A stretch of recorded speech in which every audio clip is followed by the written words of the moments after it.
Hey everyone, welcome to the Learner's House.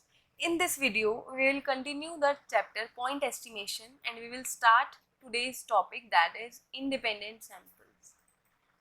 Independent samples, and which is quite easy topic, like easier than the incomplete samples which we did.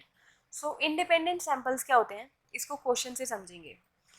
इसका मतलब ये होता है कि हमारे पास कोई दो पॉपुलेशंस हैं जो सेम पैरामीटर यानी कि कॉमन पैरामीटर यूज़ कर रही है, ठीक है. तो जो ओवरऑल लाइक्लीहुड होता है वो उन दोनों की लाइक्लीहुड्स पे कैसे डिपेंड करता है.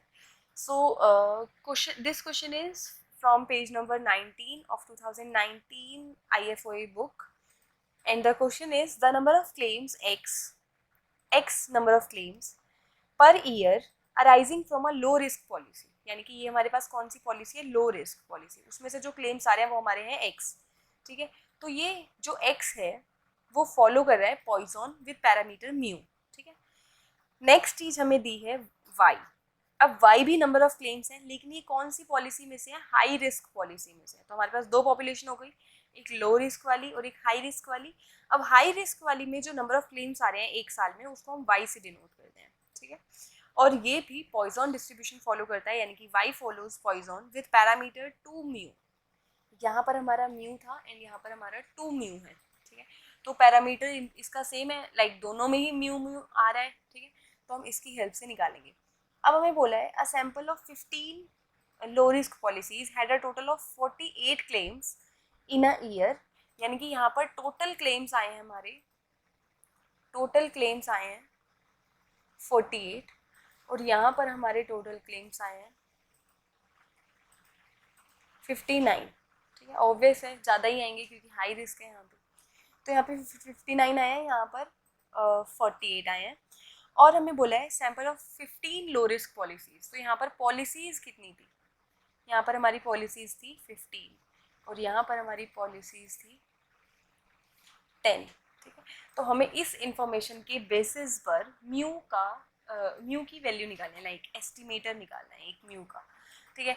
तो वो क्या आएगा, देखो लाइक्लीहुड किसकी फॉर्म में आएगा, म्यू की फॉर्म में. Pretty obvious. दोनों को हम अलग अलग लेते हैं. आगे जाने से पहले एक छोटी सी चीज़ समझते हैं, वो ये है कि जब इंडिपेंडेंट होती हैं दो चीज़ें, फॉर एग्जाम्पल आपको कोई भी पॉपुलेशन है उसमें x equals to 2 x equals to 3 की जॉइंट प्रोबेबिलिटी चाहिए, तो हम क्या करते हैं, दोनों को अलग अलग लिख देते हैं. क्यों, क्योंकि ये दोनों इंडिपेंडेंट है, ठीक है. तो इस प्रॉपर्टी का हम यहाँ पे यूज़ करेंगे. लाइक्लीहुड किसका है, दोनों का है. तो यहाँ पर प्रोबेबिलिटीज़ भी दोनों की आएंगी, यानी कि कुछ इस तरीके से होना चाहिए, ठीक है. मतलब प्रोडक्ट में होना चाहिए इस तरीके से. तो अब दोनों इंडिपेंडेंट है तो हम क्या कर देंगे, दोनों के पीडीएफ्स को ऐसे मल्टीप्लाई में अलग अलग लिखेंगे, ठीक है. ये सिर्फ समझाने के लिए बताया. Alright, so let's start. दो पॉपुलेशन है उस बात का हमें खास ध्यान रखना है.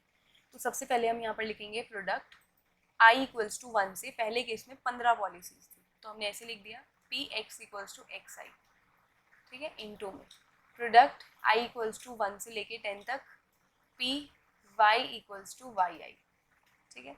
अब y equals to Y I लिख दिया. ये हमारा हाई रिस्क है और ये हमारा लो रिस्क था, ठीक है. So now it would be i equals to 1 से 15 तक. इसकी प्रोबेबिलिटी को हम ऐसे लिखते हैं, सॉरी लेमडा नहीं आएगा, म्यू आएगा, क्योंकि म्यू है हमारा पेरीमीटर यहाँ पे, अपॉन में एक्स फैक्टोरियल, ठीक है. और यहाँ पर हम क्या लिखेंगे, प्रोडक्ट में i इक्वल्स टू 1 से 10 तक, या आप इसको j भी बोल सकते हो, j बोल दो कोई प्रॉब्लम नहीं है.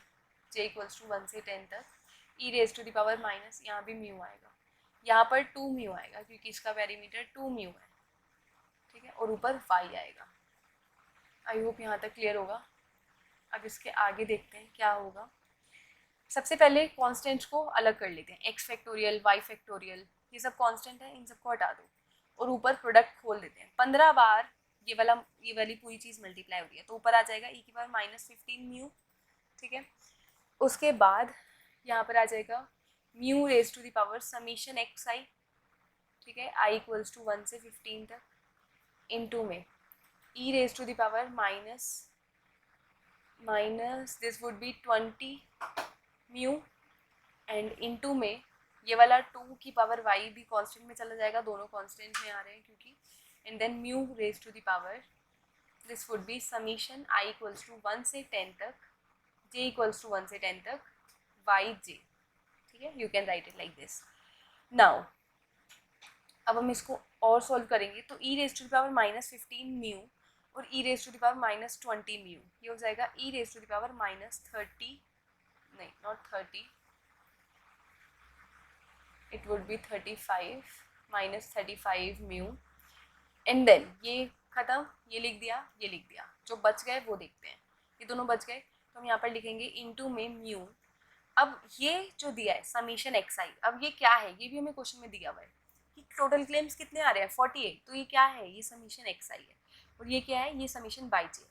क्वेश्चन पढ़ते टाइम एक बार को हो सकता है आपको ये समझ ना आए कि ये xi है ये yi है, तो जो भी गिवन इन्फॉर्मेशन होती है उसको बस लिख लिया करो और क्वेश्चन प्रोसीड कर दिया करो, क्योंकि अगर आपको पहले नहीं समझ में आया तो क्वेश्चन करते करते पता चल जाएगा कि वो चीज़ क्या थी. ठीक है, तो this is summation xi and now हम यहाँ पर लिखेंगे 48 एंड यहाँ पर लिखेंगे इनटू में म्यू की पावर, ये कितने हैं 59 है. ठीक है, तो ये हो जाएगा हमारा e raise to the power -35 mu and mu raise to the power 107 into में कांस्टेंट. कांस्टेंट अगर मैं लगाना भूल जाऊँ तो आप मत भूलना प्लीज़. लाइकलीहुड आ गया, अब हम निकालेंगे लॉग लाइकलीहुड. तो लॉग लाइकलीहुड को हम स्मॉल एल से डिनोट करते हैं and this would look like, constant तो रहेगा ही यहाँ पे, प्लस 107 ln म्यू -35 म्यू, ये हमारा आ गया लॉग लाइकलीहुड.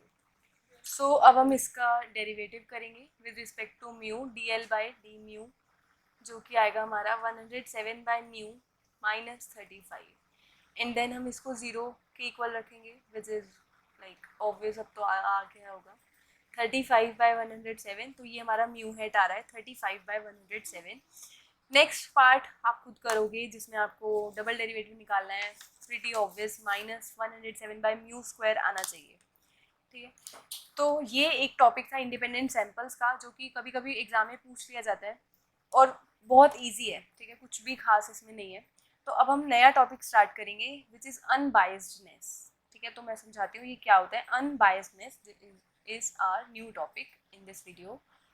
सो एस्टिमेट जब आप निकाल लेते हो, जैसे अभी हमने म्यू हेट का निकाला, पहले हमने लैम्डा हेट निकाला, थीटा हेट निकाला, या जो भी एस्टिमेटर जो भी आया, उसमें ना कुछ प्रॉपर्टी होती है. अब आप एस्टिमेटर तो निकाल रहे हो, पर आप चाहते क्या हो कि आपका जो एस्टिमेटर है वो ट्रू वैल्यू के क्लोज हो. ऑब्वियसली आप ट्रू वैल्यू तो नहीं निकाल सकते, true value is really impossible to find and you can't find. आप ट्रू वैल्यू के क्लोज जा सकते हो पर आप ट्रू वैल्यू नहीं निकाल सकते एग्जैक्टली. ठीक है, तो हमारा पर्पस क्या रहता है हमेशा कि हमारी जो भी एस्टिमेटेड वैल्यू आई है या जो भी एस्टिमेटर आया है वो ट्रू वैल्यू के क्लोज हो. तो ट्रू वैल्यू के क्लोज होने के लिए हमें कुछ चीज़ें देखनी पड़ती हैं, उसके क्लोज हो, उसका स्प्रेड कम हो. ठीक है, तो ये सारी चीज़ें हमें देखनी पड़ती हैं. तो सबसे पहला आता है अनबायस्डनेस. अनबायस्डनेस क्या होता है, देखो अनबायस्डनेस, अब आगे के जो टॉपिक्स है ना वो सारे एस्टिमेटर के ऊपर ही हैं कि एस्टिमेटर कितना अच्छा है. ठीक है, तो आगे का भी जो टॉपिक है वो इसी से रिलेटेड होगा, तो इसको अच्छे से समझना एंड वेरी इंपॉर्टेंट, एग्जाम में भी आ जाता है. अनबायस्डनेस क्या होता है, देखो अनबायस्डनेस इज कि आपने जैसे फॉर एग्जांपल आपके पास कोई सैंपल है जिसमें x1 x2 and so on xn तक की वैल्यूज हैं. ठीक है, अब आपके पास जो अननोन पैरामीटर है वो है थीटा. ठीक है, अब आपने थीटा का एस्टिमेटर निकाला, तो जो थीटा हेड था वो एस्टिमेट के फॉर्म में इसके इक्वल आ गया, इस gx के. ठीक है, फॉर एग्जांपल, तो ये इसका एस्टिमेटर आ गया. तो अब अनबायस्डनेस प्रॉपर्टी ये कहती है कि जो भी एस्टिमेटर आया है, यानी कि ई थीटा हेड किसके इक्वल होना चाहिए, थीटा के इक्वल होना चाहिए. अब इसको आप ऐसे भी समझ सकते हो कि जो ट्रू वैल्यू है, जो ट्रू वैल्यू है वो है क्या है, थीटा है, और जो एस्टिमेटर है वो क्या है, थीटा हेड है. तो आप क्या चाहते हो, ऑन एन एवरेज जो भी आपका एस्टिमेटर है ऑन एन एवरेज वो ट्रू वैल्यू के इक्वल है. अगर आप इस लाइन का मतलब समझना चाहो तो वो यही है कि E, what is this? This is expectation. This is saying on an average जो थीटा हेड है, जो एस्टिमेटर है, वो ट्रू वैल्यू के इक्वल है. ठीक है, तो ये एक प्रॉपर्टी होती है अनबायस्डनेस. ये कभी कभी हमें चेक करने के लिए आती है कि अनबायस्ड है या नहीं है. ठीक है, this is not a necessary property. जरूरी नहीं है कि एक अच्छे एस्टिमेटर में हमेशा ये चीज़ होल्ड करेगी, but this is desirable, we want it. ठीक है, ऐसा होना चाहिए, ऐसा हमें लगता है कि अगर ये सही है तो ऐसा होगा. ऑल राइट, सो ये है कि ऑन एन एवरेज जो भी एस्टिमेटर है वो किसके इक्वल होगा, ट्रू वैल्यू के इक्वल होगा। अब एक क्वेश्चन करते हैं इसमें, जैसे म्यू का हमने सपोज एस्टिमेटर निकाला पॉइजन म्यू, लेट्स से कि x हमारा पॉइजन म्यू फॉलो करता है और हमें पता है कि जो हमारा म्यू हैट आया है वो आया है this is summation x i equals to 1 से n तक अपॉन में n, ठीक है, ये आपका म्यू हैट आया है। तो अब आपको चेक करना है कि क्या ये म्यू के इक्वल है, तो लेट्स चेक इट क्विकली। अब आप क्या करोगे, एक्सपेक्टेशन निकालोगे इस एस्टिमेटर की, तो हम ई म्यू हैट निकालते हैं इसके अंदर, which is e summation i equals to 1 से लेके n तक एक्स आई अपॉन में n, ठीक है। सबसे पहला काम ये करना है हमें। अब उसके बाद आप क्या करोगे, n आपका कांस्टेंट है तो आप एक्सपेक्टेशन से बाहर नहीं लिख सकते हो, ये एक्सपेक्टेशन की प्रॉपर्टी है जो हमने सबसे पहले रैंडम वेरिएबल में ही करी थी, i इक्वल्स टू 1 से n तक। अब आप इसको अंदर रखोगे। अब ई एक्स आई क्या है, ई एक्स आई कितने हैं, n है, तो आप एक काम करो समीशन भी बाहर ले लो, this would look like this, ऐसा बचा। अब ये जो एक्स आई है वो क्या फॉलो कर रहा है, पॉइजन, हमने ऊपर ही लिखा है कि हमारे सारे जो एक्स हैं वो पॉइजन फॉलो कर रहे हैं, ठीक है।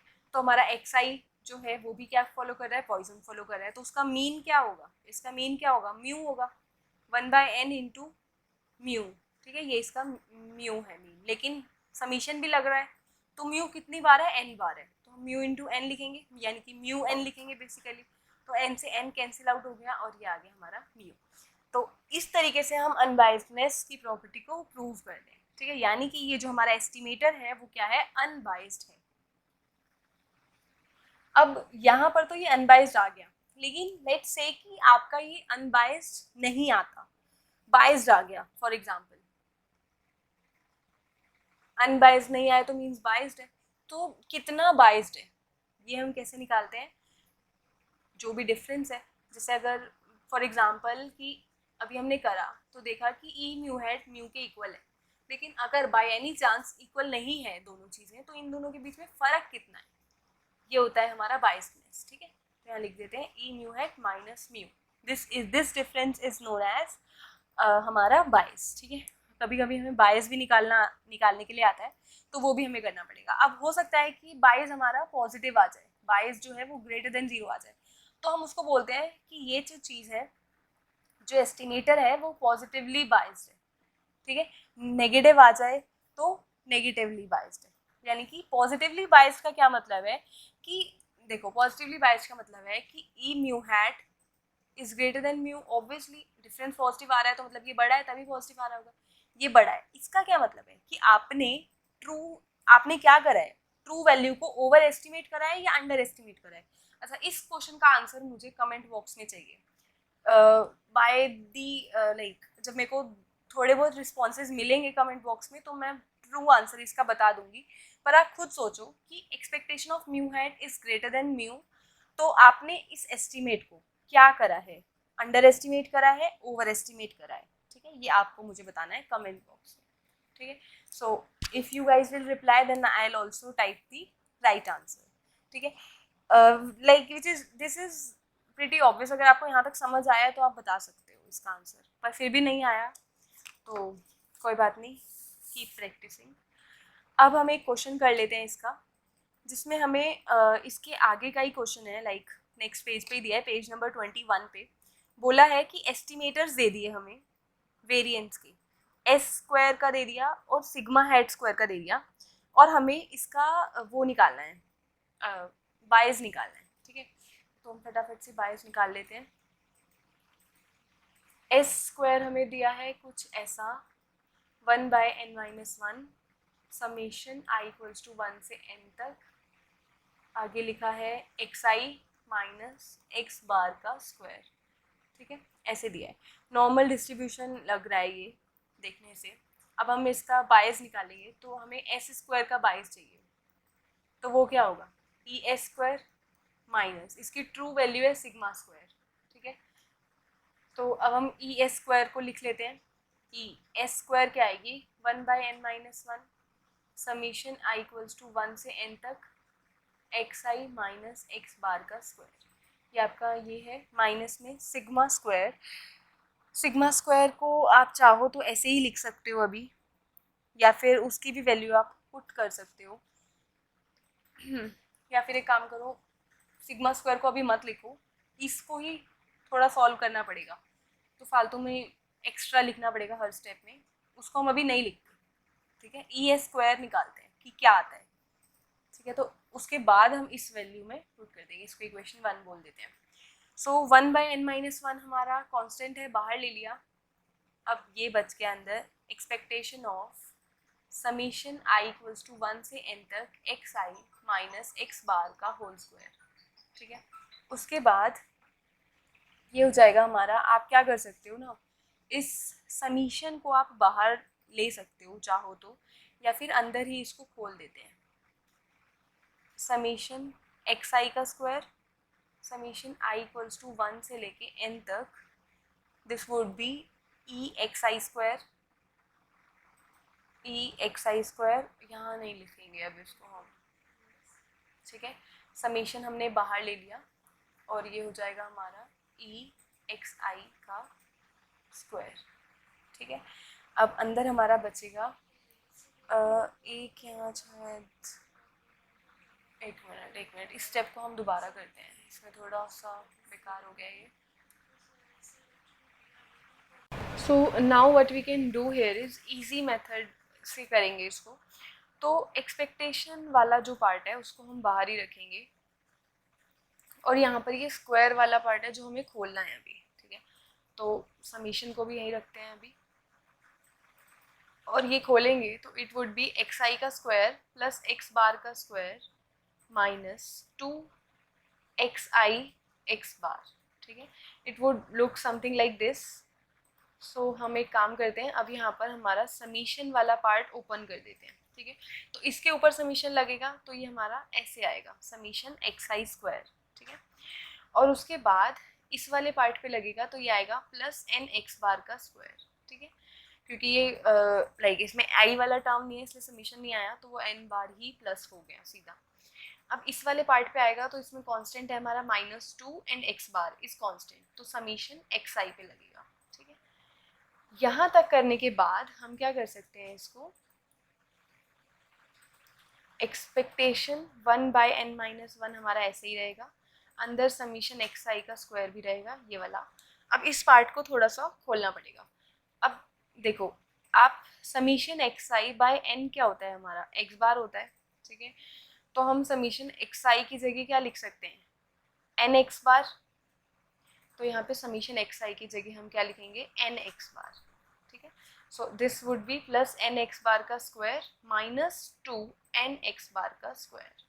ठीक है, तो जब अब आप इसको खोलोगे तो ये हो जाएगा एक्सपेक्टेशन 1/n-1 अंदर आएगा, यहाँ से देख लेते हैं, समीशन एक्स आई का स्क्वायर, और ये सोल्व हो जाएगा। ठीक है, क्योंकि लाइक टर्म्स है। Now it would be summation x I का square minus N X bar का स्क्वायर। ठीक है, समीशन वाले पार्ट को हमने खोल दिया, तो इधर बस हमारा i इक्वल्स टू 1 से लेके n तक आ जाएगा। ठीक है, अब जब आप एक्सपेक्टेशंस लोगे तो 1/n-1 को एक्सपेक्टेशन के बाहर लिख सकते हैं, और इस एक्सपेक्टेशन को अंदर इन दोनों पे ले सकते हैं हम। ठीक है, तो what we would write here now is summation i equals to 1 से n तक ई एक्स आई स्क्वायर। ठीक है, समीशन बाहर ले लिया, ई अंदर, माइनस अब हम इस पूरे पार्ट का भी समीशन लेंगे तो n कांस्टेंट था वो भी बाहर ले लिया। ठीक है, आई होप यहाँ तक सबको क्लियर होगा। लेकिन अब यहाँ पे हमें इन दोनों की वैल्यूज़ पुट करनी है। ठीक है, तो फटाफट से ये वैल्यूज़ निकाल लेते हैं, तभी तो पुट करेंगे। तो हमारा इसको हम नेक्स्ट पेज पे कर लेते हैं। ई एक्स आई का स्क्वायर ये हमें चाहिए, तो ये क्या होगा, variance of X I plus expectation of X I का स्क्वायर। ठीक है, ये होगा।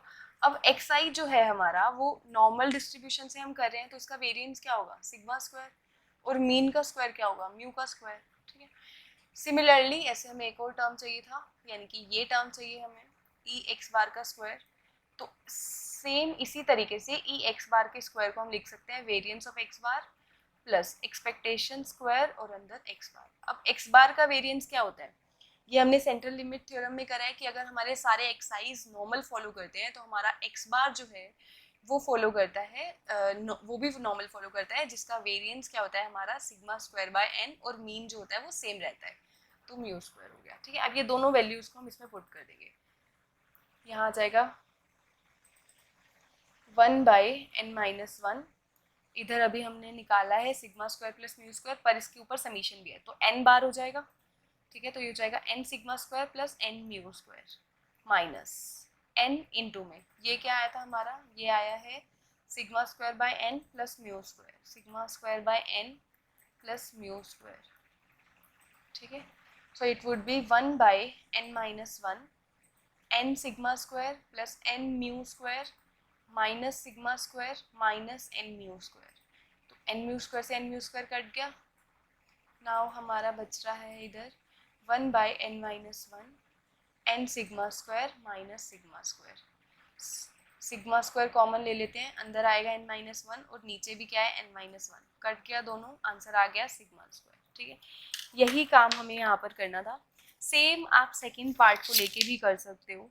ठीक है, फर्स्ट पार्ट मैंने करवा दिया इसमें, तो अनबायस्डनेस कुछ इस तरीके से दिखाते हैं। नेक्स्ट टॉपिक है हमारा मीन स्क्वायर एरर, वो भी हम इसी वीडियो में कवर करेंगे। So let's start our next topic which is mean square error. तो सबसे पहले हम इस मीन स्क्वायर एरर टर्म का मतलब समझेंगे और इसकी डेफिनेशन समझेंगे। मीन स्क्वायर एरर कुछ इस तरीके से डिफाइन होता है, सपोज जी एक्स बार हमारा एस्टिमेटर है जैसे हमने पहले लिया था, तो इसका जो मीन स्क्वायर एरर होगा वो कुछ इस टाइप से हम उसको लिखते हैं एक्सपेक्टेशन मीन। मीन वर्ड क्यों आ रहा है, इस एक्सपेक्टेशन के लिए आ रहा है क्योंकि इसके फॉर्मूले में ही एक्सपेक्टेशन है। एंड देन हम लिखते हैं जी एक्स बार जो भी एस्टिमेटर है आपका माइनस थीटा का स्क्वायर, मीन करा स्क्वायर करा। ठीक है, और ये क्या है, एरर है। एरर किस सेंस में है, ये क्या है आपका एस्टिमेटर और ये क्या है आपकी ट्रू वैल्यू है। ठीक है, तो इन दोनों के बीच का डिफरेंस उसका स्क्वायर एंड देन उसका मीन, तो इसी को हम क्या बोलते हैं, मीन स्क्वायर एरर। ठीक है, so this is our mean square error and mean square error is more important when we consider about the कि हमारा एस्टिमेटर कितना अच्छा है, तो मीन स्क्वायर एरर हमारी प्रायोरिटी होती है देखना। और अगर किसी का लोअर मीन स्क्वायर एरर है तो हम बोलेंगे कि वो वाला एस्टिमेटर कैसा है, एफिशिएंट एस्टिमेटर है। इस डेफिनेशन को आप एक तरीके से और कह सकते हो, आप इस डेफिनेशन को ये भी कह सकते हो कि ये सेकंड मूवमेंट है, ऊपर लगा है, ये एमजीएफ में हमने करा था, तो एमजीएफ वाली वीडियो आई होप आपने देखी होगी तभी आप इधर हो, या फिर अगर आपने नहीं देखी बट आपको एमजीएफ आता है तो भी आप समझ जाओगे। This is square. ठीक है, सो अब स्क्वायर है ऊपर तो हम क्या बोलेंगे कि ये सेकेंड मूवमेंट है। सेकेंड मोमेंट है, जब भी यहाँ एक्सपेक्टेशन होता है ना तो वो मोमेंट के अकॉर्डिंग होता है, सेकेंड मोमेंट है ऑफ किसका, इसका, जो भी आप डिफरेंस निकाल रहे हो। अब यहाँ पर ये लिखा है तो अराउंड थीटा, अगर कुछ नहीं लिखा होता तो हम बोलते अराउंड जीरो। ठीक है, या फिर ज़्यादातर ये म्यू के हिसाब से होता है, पर इस केस में इस तरीके से है। तो ये होता है हमारा मीन स्क्वायर एरर। ये फॉर्मूला है बट इस फॉर्मूले को हम बहुत ही कम यूज करते हैं, जो अल्टरनेटिव एक्सप्रेशन है हम उसको यूज करेंगे क्वेश्चंस में, और वो इसी से डराइव होता है। तो वहाँ पे मीन स्क्वायर एरर हमारा होता है वेरिएंस प्लस बाइस का स्क्वायर। अभी हमने बाइस सीखा है तो हम बाइस निकाल सकते हैं और बाइस की हेल्प से हम मीन स्क्वायर एरर भी निकाल सकते हैं। ठीक है, अब एक काम करते हैं, इस फॉर्मूले को प्रूव कर लेते हैं फटाफट से। तो अगर मीन स्क्वायर एरर का अभी हमने जो फॉर्मूला पढ़ा है उसकी हेल्प से इस फॉर्मूले पे आएंगे। अभी जो हमने फॉर्मूला पढ़ा है वो ये था जी माइनस थीटा का स्क्वायर, मैं एक्स नहीं लगा रही ताकि इजीली हम इसको लिख सकें। तो ये कुछ इस टाइप से होता है। अब आप क्या करो, इसके अंदर जो हमारा थीटा है इसके अंदर जी माइनस ई जी, मतलब ई जी एक टर्म हमने माइनस भी कर दिया और यहाँ पे प्लस भी कर दिया। ठीक है, तो ये कुछ इस तरीके से दिख रहा है। अब हम इसको लिख सकते हैं expectation of ji minus E जी को थोड़ा अलग ब्रैकेट में एक plus E G minus theta को थोड़ा अलग लिख सकते हैं। ठीक है, तो अब ये इन दोनों का स्क्वायर है तो इसका क्या मतलब है, इसका क्या मतलब है, ये अगर a है और ये b है तो a प्लस बी का होल स्क्वायर आप यहाँ पे लगा सकते हो इजीली। तो it would be E G minus E G का whole square plus E G यहाँ पर आएगा आपका, एक्सपेक्टेशन तो पूरे के बाहर ही है वैसे, तो इसका भी स्क्वायर आएगा, तो this would be E G minus theta का होल स्क्वायर, ठीक है। एंड देन आएगा हमारा +2 और इन दोनों का ही मल्टीप्लीकेशन आ जाएगा उस केस में, 2g minus E G and then आगे ई जी माइनस थीटा, ठीक है। तो ये नॉर्मल आइडेंटिटी लगाई है और कुछ नहीं किया है इस केस के अंदर। अब ये क्या है, आप g को उसके मीन से माइनस कर रहे हो, फिर उसका स्क्वायर कर रहे हो और बाहर एक्सपेक्टेशन है। अगर आप इसको ध्यान से देखो तो this is the derivation of definition of variance. किसका वेरिएंस? g का वेरिएंस, ठीक है। हम वेरिएंस को भी इसी तरीके से लिखते हैं। अगर मैं हाँ एक अल्टरनेटिव फॉर्म में लिखूँ तो आप समझ जाओगे। अगर x का मीन है म्यू, तो हम वेरिएंस की डेफिनेशन कुछ इसी तरीके से लिखते हैं। तो ये यही है, क्योंकि ये g है और यहाँ पर उसका मीन है, ठीक है। अब इस केस में क्या है, ई जी माइनस थीटा का स्क्वायर है। अब ये क्या होता है, ये क्या है, एस्टिमेटर। जी क्या था हमारा, जी हमारा एस्टिमेटर था। हमने एस्टिमेटर का मीन लिया है और उसको थीटा से यानी कि ट्रू वैल्यू से माइनस किया है। अब ये क्या होता है, दिस इज बायस, तो ये हो गया हमारे बायस का स्क्वायर। और ये वाला पार्ट हमारा क्या हो जाएगा, this part would be zero, this part would be zero. अब जीरो क्यों होगा देख सकते हो आप इजीली। अच्छा एक काम और इसमें हम करेंगे कि ये ई जो है वो सबके ऊपर अलग अलग है, तो वो ध्यान रखना है। इसके ऊपर तो है ही, हमने यूज कर लिया वेरिएंस में, इसके ऊपर भी है एंड देन इसके ऊपर भी है, ठीक है। एक्सपेक्टेशन हम सबका ले रहे हैं, तो ये वाला पार्ट हमारा जीरो हो गया, ये वाला हमारा बायस हो गया और ये वाला हमारा वेरिएंस हो गया, ठीक है। तो फॉर्मूला हमारा डेराइव हो गया वेरिएंस प्लस बायस का स्क्वायर, ठीक है। Although derivation is not at all important, मैंने बस कंसेप्ट क्लियर करने के लिए समझाई है। एक चीज और इसमें देखते हैं, मीन स्क्वायर एरर जो है वो हमारा आ रहा है वेरिएंस प्लस बायस का स्क्वायर। तो अगर बायस जीरो हुआ, यानी कि अगर एस्टिमेटर अनबायस्ड हुआ, तो मीन्स बायस जीरो है। तो इसका मतलब क्या है कि मीन स्क्वायर एरर किसके इक्वल हो जाएगा, वेरिएंस के, ठीक है। बहुत ही इंपॉर्टेंट रिजल्ट है ये, काफी जगह हमारा यूज हो सकता है, ठीक है। So thank you for watching video, keep watching, keep sharing, keep learning, thank you so much.